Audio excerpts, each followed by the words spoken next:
Historically speaking, Eurocentric historians, particularly of the 18th and 19th centuries, have painted a warped view of many outside cultures and peoples, the other. Those of the indigenous African and American civilizations, particularly pre-conquest American, have been especially victimized historically, artistically, cinematically. As a tool of propaganda, cinema has been complicit in a systematic degradation of indigenous people. From distorting the history of ancient Africa to twisting the characteristics of the Native American and the discovery of their world, Western society's view of indigenous cultures has become so perverted that to this day, the vast majority of society is either unaware or turns a blind eye to the rich and diverse histories of these people. With the birth of cinema, films that featured African characters or culture were often generally negative or wholly stereotypical. During the colonial era, Africa was represented exclusively by Western filmmakers. The continent was portrayed as an exotic land without its own history or culture. A popular example of this kind of cinema included the jungle epic Tarzan, created by Edgar Rice Burroughs, where the African characters and ape characters are treated as interchangeable. In fact, the way in which several scenes are filmed in the 1918 original motion picture imply that Africans are game to be hunted. In the original motion picture, Tarzan introduces himself as the, quote, killer of beasts and many black men. Even in the 2016 update, the plot involves Tarzan returning to Africa to basically defiantly prove that only white men are capable of leading the pack when it comes to humane requirements. In this version, Africa is basically reduced as a port of resources that needs protection from greedy white businessmen, that none of these people can do anything about. Mogambo is a 1953 film set in Africa, with the central cast members being whites visiting Africa exclusively for the purpose of big game hunting and science purposes. The African characters in the film serve roles such as guides, and are mainly kept physically separate from our white protagonists. In the French colonies, Africans were legally prohibited from making films of their own. This was due to the 1934 Laval Decree, which forbade filming in any and all French African colonies without proper authorization. Even when made by Europeans, anti-colonial films were banned. The ban stunted the growth of film as a means for Africans to express themselves politically, culturally, and artistically. In 1955, however, Pauline Soumanu Vieira explored what it was like being an African under French colonial rule with his film Afrique sur Scène, which is considered to be the first film to be directed by a native African.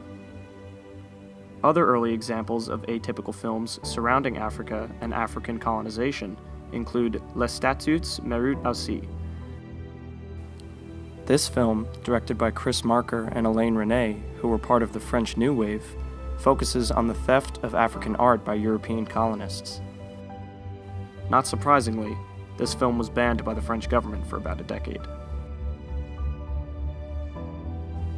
Also doing his part in trying to demystify these perversions, the French visual anthropologist Jean Rouch.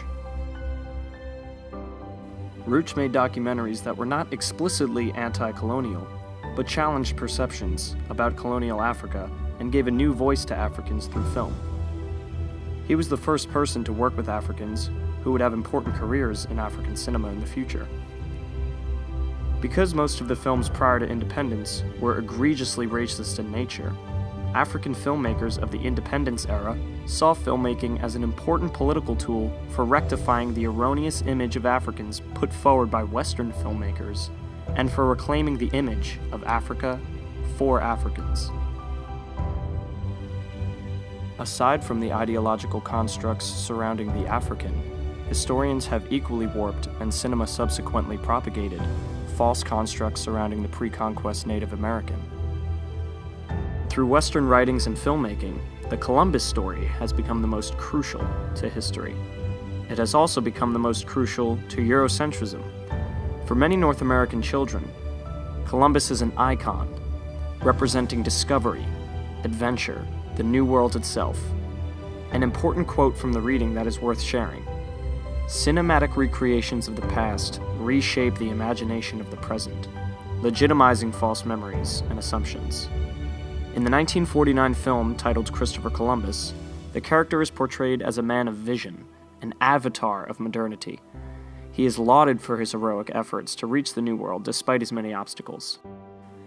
The natives are constantly referred to as heathens throughout the picture, in desperate need of religious conversion. When natives interact with Columbus for the first time, they spontaneously welcome his arrival and seemingly take joy in their own enslavement. They also quickly abandon their own beliefs and culture and embrace the culture of Europe as irresistibly true. In reality, Columbus was mainly driven by greed and profit and slaughtered countless natives. Many modern historians hold him responsible for genocide. Do we see one bit of that in this Western idealization of him? Of course not. While these aforementioned films have severely perverted the image of Native Americans, there are films that demystify these perversions, however still reference the unfortunate loss of much of Native American culture. Embrace of the Serpent is a 2015 internationally co-produced film that tells the story of Karamakati, an Amazonian shaman and last survivor of his tribe. Although he is reluctant to become involved with a Westerner, he helps two white men, the first a German in 1909, the second an American over 30 years later in 1940, in their search for the rare yacruna, a sacred plant. An important thing to mention is that in the 1940 journey, Karamakati seems to have forgotten the customs of his own people, and refers to an old photograph of himself as his chalachaki, a native term for a hollow spirit. As time passed, Karamakati now believes that he has lost his true self, and has become his chalachaki. Unable to remember many of his tribe's basic rituals, the shaman feels like a shell of his former self, lacking the important knowledge, dreams, and connection to nature that once animated him. He notes that the rocks, mountains, and nature used to speak to him, but now he has lost his hearing. He hears nothing. The line is broken, he says. The memories are gone. Rocks, trees, animals, they all went silent.